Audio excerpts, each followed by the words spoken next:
Halo, hari ini kita akan membahas tentang limit fungsi. Di sini terdapat definisi limit fungsi. Misalkan himpunan A subset dari bilangan real di mana fungsi f itu adalah A yang dipetakan ke bilangan real dan C adalah titik akumulasi dari A.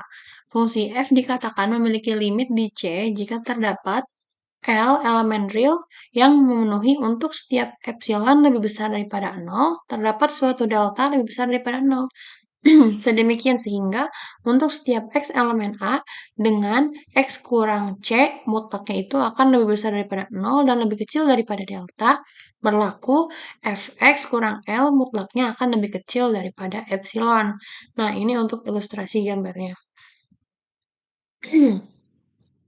Notasinya, limit Fx di mana X menuju C akan sama dengan L. L itu adalah suatu bilangan di elemen bilangan real. Nah, di sini ada teorema limit fungsi. Misalkan himpunan A subset dari R dan ada fungsi f di mana fungsi f itu adalah pemetaan dari A ke bilangan real dan ada fungsi G yang memetakan A ke bilangan real dan C adalah titik akumulasi dari A.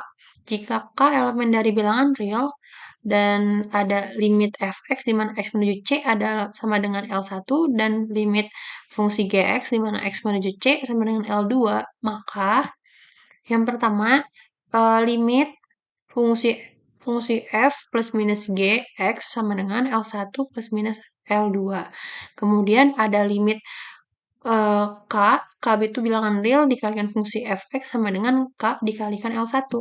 Kemudian yang ketiga ada limit fungsi f kali fungsi G sama dengan L1 kali L2.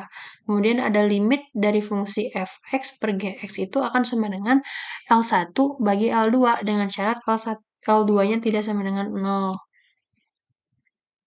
Kemudian di sini ada teorema limit fungsi pembuktiannya. Pembuktian teorema limit fungsi yang tadi, di mana misalkan xn adalah barisan di A kecuali titik C yang memenuhi limit xn sama dengan C. Karena limit fungsi fx di mana x menuju C sama dengan L1 dan limit fungsi gx di mana x menuju C sama dengan L2, maka limit fungsi fxn sama dengan L1 dan limit fungsi gxn sama dengan L2. Nah, yang pertama, karena fungsi f plus minus gxn sama dengan fungsi fxn plus minus fungsi gxn, maka limit dari fungsi f tambah gxn di mana x menuju C sama dengan L1 plus minus L2, sehingga limit fungsi f tambah gx sama dengan L1 plus minus L2. Karena bilangan real K dikalikan fungsi fxn sama dengan K kali fxn, maka limit dari K dikalikan fxn sama dengan K dikalikan L1. Sehingga limit dari K fx sama dengan K kali L1. Kemudian yang ketiga ada karena fungsi f kali gxn sama dengan fungsi fxn kali fungsi gxn, maka limit dari fungsi f kali gxn sama dengan L2 dikurang L1. sehingga limit dari fungsi f kali gx sama dengan L1 kali L2. Karena fungsi f bagi fungsi g xn sama dengan fungsi f xn bagi fungsi gxn, maka limit dari fungsi f dibagi gxn itu sama dengan L1 per L2. Sehingga limit dari f bagi fungsi g x sama dengan L1 bagi L2. Di sini ada contoh teorema limit fungsi. Di sini ada contohnya adalah merupakan fungsi polinom di mana fx sama dengan x kuadrat tambah 3x tambah 2 dengan c itu adalah bilangan real.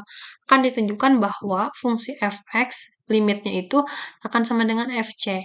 Buktinya yang pertama karena limit x kuadrat di mana x menuju c sama dengan c kuadrat, kemudian limit x sama dengan c dan limit 2 sama dengan 2, maka berdasarkan teorema limit fx dari x menuju c sama dengan limit x kuadrat ditambah 3 kali limit x ditambah limit 2 sama dengan c kuadrat tambah 3c tambah 2 sama dengan fc, sehingga terbukti bahwa limit fx sama dengan c di mana x menuju c.